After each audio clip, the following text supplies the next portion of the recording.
You see rain, I see a rainbow. You say it's over. We're here at Box Hill Institute and we're welcoming back some of our most distinguished alumni, which is Jetty Road. And Jetty Road are made up of 4 members. We have Paula Bowman, Simon Ross, Lee Bowman and Julian Sammut. Welcome. Hey, thanks for having us. Now, I'd be fair to say that you are the premier country music band in Australia at the moment. Certainly your record seems to speak for itself, so you'd be pretty delighted with the way things are going. Well, at least the best country band out of Box Hill TAFE.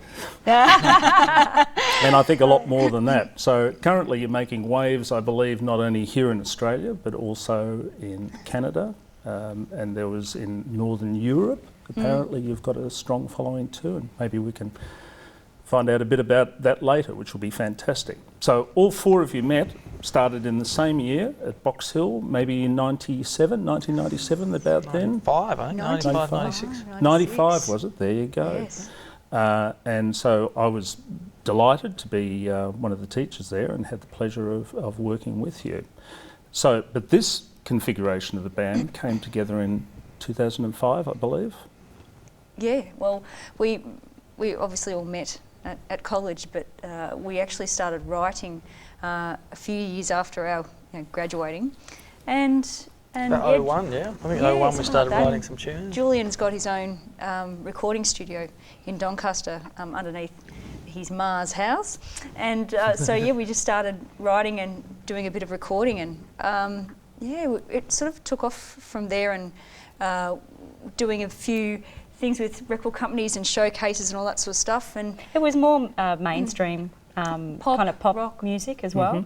And and as it went along, they kind of wanted us to get heavier in our music, more rocky, and it just kind of wasn't us, and we really weren't enjoying that. So we decided, actually our bass player at the time said, you should come up to Tamworth, I think they'd really enjoy your music. So we went up there for the festival. We busked on the street, even though we'd been performing live as professional musicians in Melbourne and around Australia and the world for 8 years or so. It's a bit of a humbling experience, but yeah, we got there and they loved our music. Fun. That was really fun. It was we look back and it was probably one of the best experiences. It was so good to be playing music and then having people singing stuff back and just buying your albums and selling hundreds of albums, and you're like, this is catching on. And that's really building it from the base and working up, and it's worked. But when I look back, and I remember you guys auditioning, and well, the 2 of you, and you at that stage, you're a very polished act back then. So when even at that stage, it was quite young people. Now, you come from Nungurna. Correct. Is that right? That's pronounced perfectly. Okay, Nungurna. So Nungurna is near Lakes Entrance? Yeah. It is it's between Bairnsdale and Lakes Entrance. It's on the Gippsland Lakes. It's just a gorgeous place. Not many people know of it. No, certainly I don't. But I did discover that there is a song in which Nungurna features, and it's called Wrong. Yes. And it's got a line, down Nungurna Way, in it. So you've made Nungurna famous. Ooh. Yeah. Well, the song's totally wrong. Yeah, we were writing because obviously when we grew up on Jetty Road, Nungurna Jetty Road, and that's why we call ourselves Jetty Road. It's who we are. But when we were writing that song in Canada last year, we're always, lyrically, you're trying to search for things that, that are inspiring in songs, and we were coming up with the co-writer for the song, George Canyon, who sings with us on the track, and he was saying something like down 9th and Main, or, and I said, that just sounds so American, and it's not us. We're not American, but we need to have that kind of universal feel to it. And he goes, where did you grow up? And we said, in a place called Nungurna. He goes, right, we're using that. And we went, okay then. The band's clearly a genius. So let's talk about some unusual things about you, and I think that people having a look at this will be astonished to know that you, Paula and Lee are in fact identical twins. Yeah. All right, so that's not so unusual. Everybody knows about that, but I believe that you are in actual fact mirror twins. So one of you is right-handed, one of you is left-handed. We part our hair on different sides. I see you do. Our teeth used to fall out on the opposite sides around Really? the same time. Yeah. Yeah. I don't know. So that's very unusual, but obviously both got fantastic singing voices, of course, and I believe that you've both got perfect pitch. Yes. Well, yeah. I don't want to. I don't know. I reckon it's just excellent relative pitch. But, Right. Well, but all we do remember is coming into, we didn't really know what perfect pitch was until we did our first audition for Box Hill. And we came in and I'd taped a third part harmony onto a tape and only gave ourselves an introduction with a tap of a pencil on the side so we could find our way in. And we got pitch perfect, came in, and everyone, you all said, stop right there. Can you do that again? no, So we thought ran the tape everyone and we did it again. that. So we No, did they it don't. again. and then it was like, hang on a second, and then a few more teachers came in. It was quite funny actually. So then we realised it wasn't quite. It is very unusual. It's a fantastic talent to have, or a skill to have, to be able to do it. It's one of those things you either have or you haven't. So it's a great gift. So why did you guys, Lee and Paula, why did you choose Box Hill? Well, first year actually, out of VCE, I thought I wanted to be a flight attendant.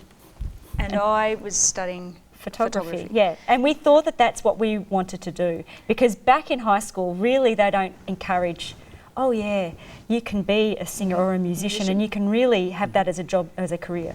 They don't really go along that path, and which is disappointing for us. So we went off in that direction and we hated it. It was the first year we had no music in our lives. Yep, and we lived separately away from each other, and then we knew a guy called Glenn Skane who was drumming at the college at that time, and he said, girls, you should really apply for this course, you would love it. Oh, that's fantastic news. And having got there, what was the environment like to come into? We were like kids in a lolly shop. Oh yeah. It was, we just loved it. Our time there, we just soaked everything in. It was great to be around other like-minded musicians. And we couldn't believe we got to be at a place we loved being and just doing it every day. Yeah. Like we just went, this isn't work, or it's just so much fun that we loved it. Yeah. And a bit like that for the teachers too. I've got to say. That was fantastic. So for you guys, with your sort of country background, coming here, finding what you really wanted to do, what advice, and then going on to be very successful as you are, what advice would you give to other aspiring music students? I've always said that people need to find something that makes them different in music, and to really concentrate on that and hone that, because I think everyone can sound like the next, the latest thing and craze that's happening, and it's cool, but if you can be individual, that really does shine through, and it really makes you stand out from the crowd, and I think that's probably one of my biggest things that I would say. And be yourself, because if you're not being true to yourself for us it's music, it shines through that you're not actually really enjoying it, and you've really got to enjoy what you do. And I think your love comes through very, very strongly, which is fantastic. Now, Simon. Oh no. You, in fact, despite the fact that I see you with your mandolin in these shots and guitars and so on, as I recall, you were actually a keyboard player. Yep, I was a keyboard fanatic at the time. Oh, I still am, but I mean, but now I call piano my first wife. I've got a couple of them since then. Let me think how it all came. Well, when we made the active decision to go country in 2005, there's only a couple of really genres of keyboards within country, being like honky-tonk piano or real ballad style playing. And we decided, I think we were pretty inspired by bands like the Dixie Chicks, that sort of sound, and More earthy. yeah, earthier sound. And while a piano is very earthy, you can't take a piano on the road, so it's going to be a synthesized version. Mm-hmm. So I was more than happy to first jump on accordion. And when Simon wants to learn something, he gets fanatical about it, and he does not stop until he learns an instrument. So he's like the prince of kind of our band or country music. And the range of instruments is quite impressive. Well, the first album was piano accordion, and it became mandolin for the second album, and then I went to a banjo for the third album. A banjo being... A guitar-tuned banjo, like cheaters. Yeah, that is cheating. But the mandolin has got the authentic tuning. Yeah. Oh yeah. Yeah, but we're working on the real banjo now. Okay, well banjos don't count in a list of instruments that you can play, as you're probably He plays aware. all the instruments that no one wants. That's right. And Julian, first of all, I do recall you with gorgeous, long, flowing locks, but you look just as gorgeous now. But you were a keyboard player. Yeah.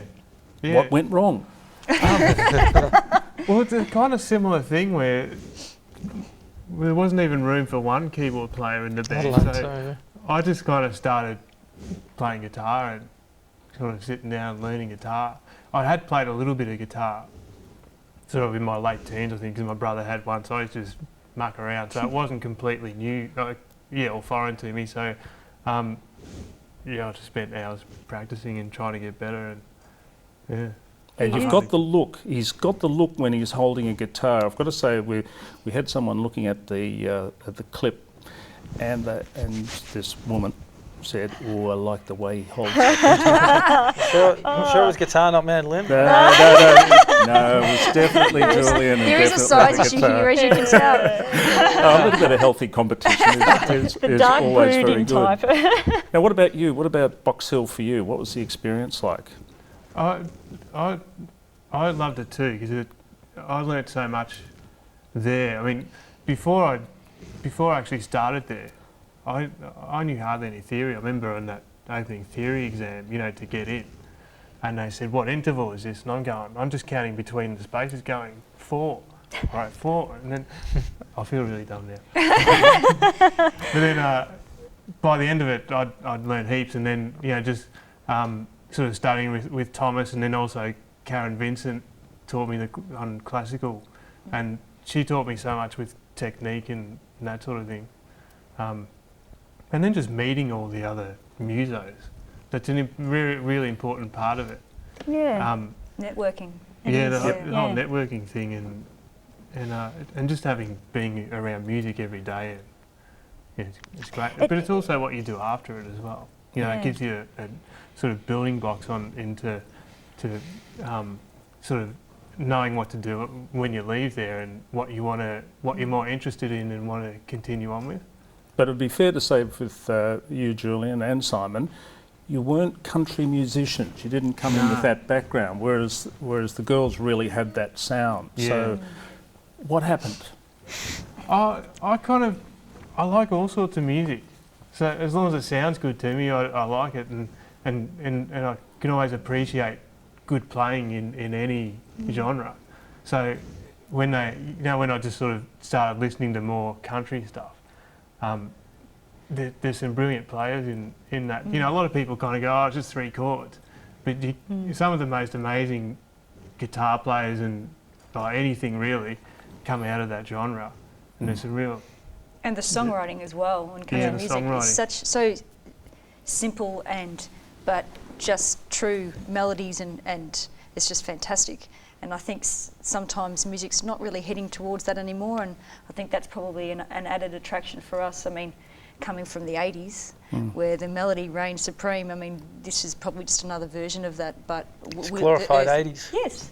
No, I think you've got a very, very individual sound, and it's very attractive. I don't describe myself, as a country fan, but I love what I hear. And you do use more than 3 chords. Yes, we do. Yes, you do. We try to, take what we've learnt from college and with our own personal likings and make songs from that. So. Well, it's sounding fantastic. So tell us about the songwriting. How do you do it? What's the approach? Changes every time. It does. The first 3 albums we actually did just the 4 of us. Like, we wrote every track. They were varied. Like, usually someone starts, it comes with an idea. It's not usually the 4 of us sitting down and saying. Sometimes it would be. Sometimes you'd have a direct deadline. A deadline where you have to yeah. write. So we'd all sit in a room and we'd go, okay, let's just start jamming and seeing what happens. And then other people just take different ideas to a meeting or whatever, and then we just work on that way, and yeah, it seems to work. This fourth album of ours, we have done some co-writing with some other artists. We've never done that before, and it was a great learning experience for us, because you can sort of become complacent a little bit when you're always doing the same thing. So, but the funny thing is, for us, it wasn't just sort of normal writers that do that for a living. These are huge stars as well over in Canada. So for us, it was a bit nerve-wracking, but I think we really came up with some good stuff, and we're happy with the material. So, you know. Well, it's certainly being recognised. So obviously, highly collaborative style in putting it together, which is fantastic. So Far Away Places is the name of the new album, and doing extremely well. How well?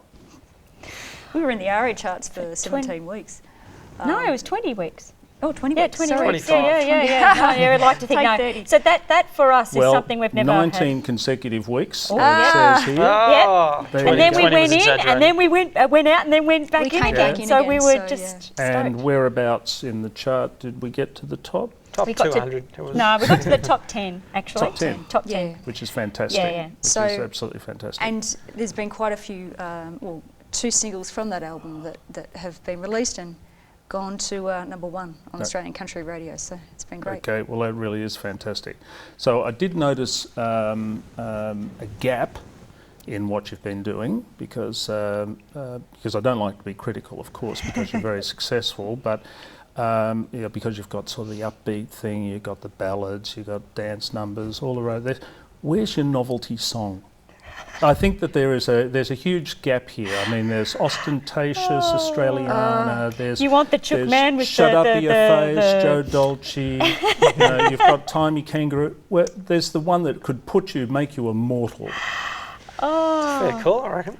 That's Yeah, never perhaps really not. I know. thought about it too much. Yeah. There's a friend of ours, what Pete Dennehy, who's an artist in the country music genre, and he had that song Catch Fire, sort of Don't Know Nothing, about a teenager answering the questions of the father, and that's had millions of hits on YouTube. So I think There you go. there's something in what you're saying. There could be Maybe something if there. Simon sings it, Yeah. it'd probably come across a bit better. I understand Simon's not your finest singer in the band.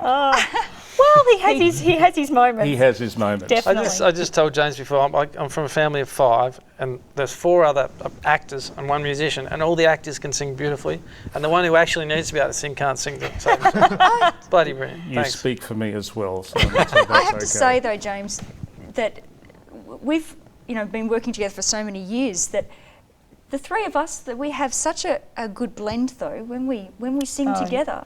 It's amazing. So people automatically think give Simon a song to sing, or then he does, and Jules then- a song to sing, and they all just go. Possibly not the greatest idea. Now, Julian, I've been to iTunes. I've downloaded my track, which I love you. so much.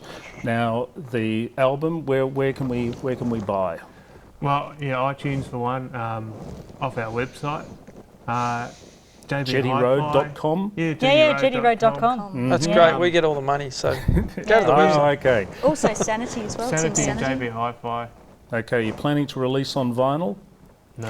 Oh, actually, that'd be so good, wouldn't it? wouldn't it? Yeah, it costs a fortune, but it's a Yeah. good idea. Oh, maybe it's further real, retro. You people are going back to vinyl these days. Yep. Yeah. Yep, absolutely. Now, final question is about your international work that you're doing.